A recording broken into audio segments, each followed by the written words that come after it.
Selamat sore adik-adik semuanya. Bagaimana kabarnya sore hari ini? Semuanya semangat dan sehat? Pastinya dong. Oke. Sore hari ini sebelum kita menyaksikan cerita kita yang seru tentunya, Kak Ica mau ajak adik-adik semuanya untuk kita bermain bersama. Yuk kita main sama-sama dulu yuk. Di sini kakak akan menampilkan beberapa gambar. Dan adik-adik harus jawab kira-kira dari gambar-gambar ini mana yang akan menang. Oke? Siap dijawab ya? Oke, gambar yang pertama, semut dan gajah. Kalau mereka bertanding, siapa yang menang kalau mereka berkelahi? Iya, gajah. Lanjut, gambar yang kedua. Nih, rusa dan singa. Siapa? Singa. Lagi. Wah, ada ular dan katak. Siapa kira-kira yang menang? Ular. Oke. Lanjut. Tikus dan kucing. Kira-kira siapa yang menang? Iya, kucing. Lanjut. Wah, ada kijang dan ada harimau. Kira-kira siapa yang menang? Harimau. Lanjut. Wah, ini komodo dewasa dan komodo kecil. Kira-kira siapa yang menang?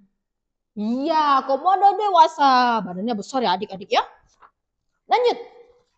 Nih, beruang dewasa dan anak beruang. Kira-kira siapa yang menang?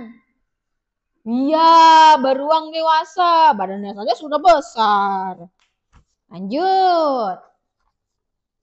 Buaya dan ayam. Kira-kira siapa yang menang? Buaya. Lanjut. Singa dan babi. Kira-kira siapa yang menang? Singa. Oke. Oh, terakhir. Yang ini bukan hewan tapi ini orang. Tengok. Anak kecil dan seorang prajurit dengan badannya yang sangat besar. Dengan alat perangnya yang lengkap. Kira-kira siapa yang menang? Wah, iya adik-adik. Mungkin kalau kita lihat dari gambarnya, sepertinya yang ini yang menang. Lihat, badannya saja besar ya kan. Perlengkapannya lengkap tuh, lengkap dilengkapi dengan baju perangnya. Sementara anak kecil ini badannya kecil. Sepertinya kalau kita lihat dari gambar, yang ini yang menang ya. Yang berbadan besar ini ya. Nah, tetapi kalian tahu tidak? Cerita Kak Ica hari ini berbeda. Mungkin tadi kalian menganggap hewan-hewan ini bisa menang karena badannya lebih besar. Dan juga mungkin kalian menganggap di gambar ini si raksasa yang badan besar inilah yang akan menang. Tetapi apakah kalian tahu cerita yang sebenarnya di antara dua orang ini? Penasaran? Kalian harus simak cerita Kak Ica sore hari ini karena ceritanya sangat seru. Oke, sudah siap semuanya? Siap. Yuk kita simak ceritanya bersama-sama. Nah, adik-adik, pada zaman dahulu diceritakan ada sebuah kerajaan Israel yang dipimpin oleh Raja Saul dan mereka mempunyai musuh yaitu dari bangsa Filistin. Dan bangsa Filistin sebagai musuh ini sedang bersiap untuk menyerang kerajaan Israel. Nah, tentu saja bangsa Filistin ini sudah bersiap adik-adik untuk menyerang dan untuk maju berperang. Demikian juga dengan kerajaan Israel. Kerajaan Israel juga sudah siap untuk menyambut dan menerima balasan perang dari bangsa Filistin. Akhirnya kerajaan Israel pun memerintahkan untuk mengatur pasukannya untuk berbaris untuk bersiap menghadapi peperangan tersebut. Nah, apakah kalian tahu beberapa waktu kemudian bangsa Filistin pun menampilkan satu orang prajurit terbaiknya. Wah, seperti apa prajuritnya Kak? Prajuritnya ini badannya besar, gagah, tinggi badannya sekitar 6 hasta atau 2,7 meter. Wah, itu lebih tinggi daripada pintu rumah kita. Sangat tinggi tidak adik-adik? Sangat tinggi. Kak Ica aja nggak setinggi itu. Wah, berarti pasukan dari bangsa Filistin itu setinggi seperti ini. Wah, sangat menyeramkan. Dan dia ini bukan prajurit sembarang prajurit. Dia adalah seorang prajurit dari bangsa Filistin yang gagah berani dan sudah terlatih dalam peperangan. Akhirnya bangsa Filistin tersebut ya, yang raksasa itu bernama Goliat maju dan menampilkan dirinya beserta dengan baju perangnya adik-adik. Mengapa kalian repot-repot mengatur barisan untuk berperang? Aku adalah bangsa Filistin dan kalian adalah pasukan Raja Saul. Kirimkan satu prajurit untuk dapat melawan aku. Jika kalian menang, aku rela menjadi budak kalian. Tetapi jika kalian kalah, kalian harus menjadi budakku.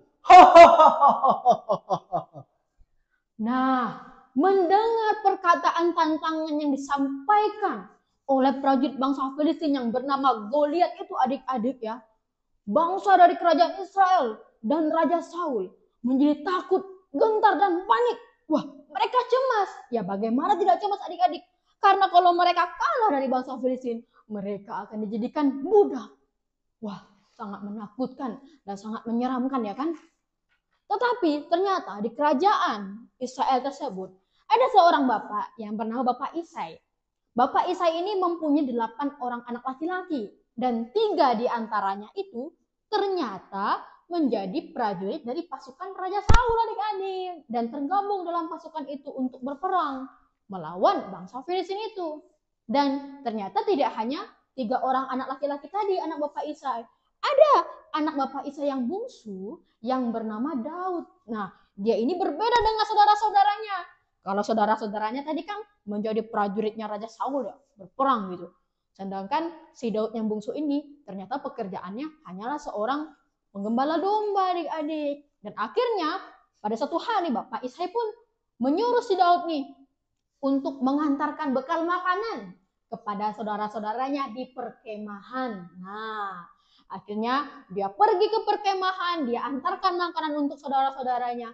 Dan karena dia pergi ke perkemahan prajurit, dia pun akhirnya jadi melihat juga. Dia melihat si Goliat.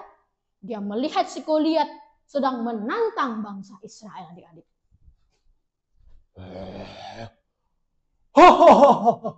Mengapa kalian repot-repot mengatur barisan untuk berperang?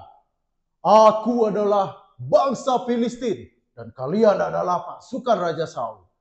Kirimkan satu prajurit yang bisa melawan aku. Jika aku kalah, aku akan menjadi budak kalian. Tapi jika aku menang, kalian harus menjadi budak-budakku. Jika memang benar Tuhan kalian dapat menolong kalian, maka lawanlah aku kalau berani. Tantangan yang disampaikan oleh Goliat itu adik-adik membuat prajurit bangsa Israel dan Raja Saul menjadi ketakutan, menjadi cemas, dan menjadi takut. Tetapi berbeda dengan Daud. Mendengar tantangan Goliat, si Daud justru geram, marah, dan kesal. Karena si Goliat ini berani-beraninya menantang Tuhan dari kerajaan Israel. Siapa sebenarnya raksasa dari bangsa Filistin itu? Berani-beraninya dia menantang Tuhan dan menghina Tuhan kita. Tetapi emosi dan amarah yang disampaikan oleh si Daud dianggap remeh oleh abang-abangnya, oleh saudara-saudaranya, adik-adik. Mereka malah menyuruh Daud, lebih baik pulang saja, dan jangan ikut campur di daerah prajurit daerah peperangan ini. Lebih baik pulang saja mengembalakan domba. Lalu Daud menjawab, padahal kan aku cuma bertanya saja. Tetapi ternyata pada saat Daud marah kepada Goliat atas tindakan Goliat, tindakan Daud terdengarlah sampai ke Raja Saul. Raja Saul jadinya tahu nih bahwa si Daud ini marah terhadap tindakan Goliat. Akhirnya Raja Saul pun memanggil Daud ke istana. Wahai Raja, janganlah takut dan jangan cemas kepada raksasa dari bangsa Filistin itu. Dia sudah menghina dan menantang Tuhan kita, Raja. Biar aku saja yang maju melawan raksasa itu. Tidak mungkin kau dapat melawan raksasa dari bangsa Filistin itu. Karena engkau masih muda. Sedangkan dia sudah terlatih dari kecil untuk menjadi prajurit dan berperang. Tetapi Raja, aku juga sudah terlatih. Aku setiap hari mengembalakan kambing dombaku, Raja. Kalau ada singa datang menyerang, aku pasti akan menyelamatkan dombaku. Singa itu kemudian akan kukejar, kuhajar, janggutnya ku tarik hingga dia kalah dan ia mati, Raja. Demikian jugalah dengan raksasa dari bangsa Filistin itu. Dia pasti akan kukalahkan juga. Karena dia sudah berani menghina dan menantang Tuhan kita. Baiklah, pergilah ke medan perang itu. Baik Raja. Tetapi tunggu dulu. Aku akan memberikan baju perang ini untukmu. Raja, Ya? aku tidak bisa menggunakan baju perang ini. Karena ini terlalu besar dan berat. Aku tidak bisa menggunakannya. Lalu bagaimana nanti kamu berperang? Lagipun aku tidak pernah menggunakan baju perang ini, Raja. Aku kembalikan saja. Aku akan maju berperang melawan raksasa dari bangsa Filistin itu. Apa kamu yakin? Aku yakin, Raja. Tuhan pasti akan menolongku. Baiklah kalau begitu. Daud pun akhirnya mulai bersiap adik-adik. Dia mempersiapkan diri untuk melawan Goliat. Namun sebelum itu dia menyiapkan perlengkapannya. Ia mulai menyiapkan tongkat, ia menyiapkan tali umbah dan beberapa batu sebagai senjatanya untuk melawan Goliat. Setelah itu Daud berangkat ke medan perang untuk menemui Goliat. Hei anak kecil, aku ini bukan binatang. Mengapa kau mendatangiku dengan membawa tongkat? Kalau kau berani, lawanlah aku. Aku akan menjadikanmu makanan burung. Hei raksasa, diam. Kau mungkin datang ke kerajaan kami dengan menggunakan baju perang dan pedangmu. Tetapi aku datang melawanmu bersama dengan Tuhan. Aku yakin Tuhan pasti akan menolongku dan akan membuatku menang. Dan kau akan kalah. Supaya semua orang di dunia ini tahu bahwa kerajaan kami punya Tuhan. Dan hanya Tuhanlah yang paling kuat di muka bumi ini, bukan kau. Apa katamu? Beraninya kau sama aku? Goliat pun menjadi marah mendengar perkataan Daud. Akhirnya Goliat dan Daud pun mulai melakukan peperangan. Awas kau, akan kuhabisi kau. Aku akan melawanmu. Ya. Ya. Dasar anak kecil, kau pasti akan kubunuh. Aku akan melawanmu. Coba kalau kau berani, maju.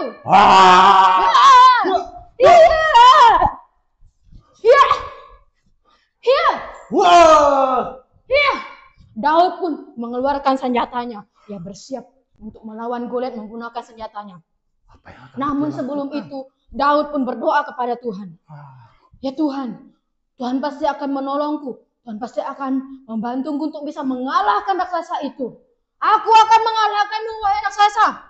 Ya, maju kau kalau kau berani. Ya. Wah, akhirnya Daud berhasil memenangkan peperangan itu. Ia berhasil mengalahkan Goliat adik-adik. Dan Goliat pun kalah. Ia jatuh tersungkur dan tumbang di medan peperangan tersebut. Kemenangan tersebut boleh terjadi selain karena Daud adalah seorang pemuda yang terampil, terlatih, dan juga hebat. Namun semua itu juga terjadi karena pertolongan Tuhan. Karena Daud mengandalkan Tuhan, bukan mengandalkan kekuatannya sendiri. Maka oleh karena itu Daud berhasil memenangkan peperangan melawan Goliat. Demikian cerita kita sore hari ini selesai. Nah adik-adik bagaimana ceritanya tadi, seru tidak? Wah pasti seru ya kan? Nah ternyata dari gambar-gambar yang kakak tampilkan di awal cerita tadi dan juga gambar seorang anak kecil melawan raksasa. Mungkin menurut kita yang anak kecil yang berbadan kecil pasti kalah. Tetapi cerita ini mengajarkan hal yang berbeda loh adik-adik ya. Apakah pada akhirnya Daud kalah melawan Goliat? Tidak, Daud justru menang. Wah, siapa yang bisa menolong Daud sehingga ia bisa menang? Tentu saja tuh Tuhan. Jadi adik-adik, selain karena Daud ini adalah seorang pemuda yang terampil, terlatih, dia juga berani ya kan, dan juga dia hebat. Dia yang paling penting adalah dia mengandalkan tuh Tuhan. Masih ingat tadi sebelum dia melawan Goliat apa yang dilakukan oleh Daud? Dia berdoa adik-adik. Ketika kita berdoa artinya kita minta tolong kepada Tuhan dan mengandalkan Tuhan. Maka Tuhan pasti akan menolong kita. Karena usaha saja tidak cukup adik-adik ya. Berusaha saja tidak cukup. Semuanya juga harus dilengkapi dengan doa ya. Maka sebab itu jangan remehkan kekuatan dari doa. Dalam kehidupan adik-adik, kemanapun adik-adik pergi, apapun yang akan kalian lakukan, minta pertolongan kepada Tuhan lewat doa. Karena dengan minta pertolongan kepada Tuhan, bersama Tuhan, adik-adik pasti bisa. Misalnya, mau makan, ya kan? Mau belajar, mau tugas kelompok, atau ada ujian, ada ulangan, ataupun mengikuti sebuah perlombaan, mintalah pertolongan kepada Tuhan. Selain adik-adik juga berusaha ya. Jadi setelah kita berusaha, kita juga harus berdoa sama Tuhan dan minta pertolongan sama Tuhan. Maka ketika kita mengandalkan Tuhan, maka kita akan memperoleh hasil yang terbaik. Oke? Nah, sampai di sini cerita kita sore hari ini. Sampai jumpa.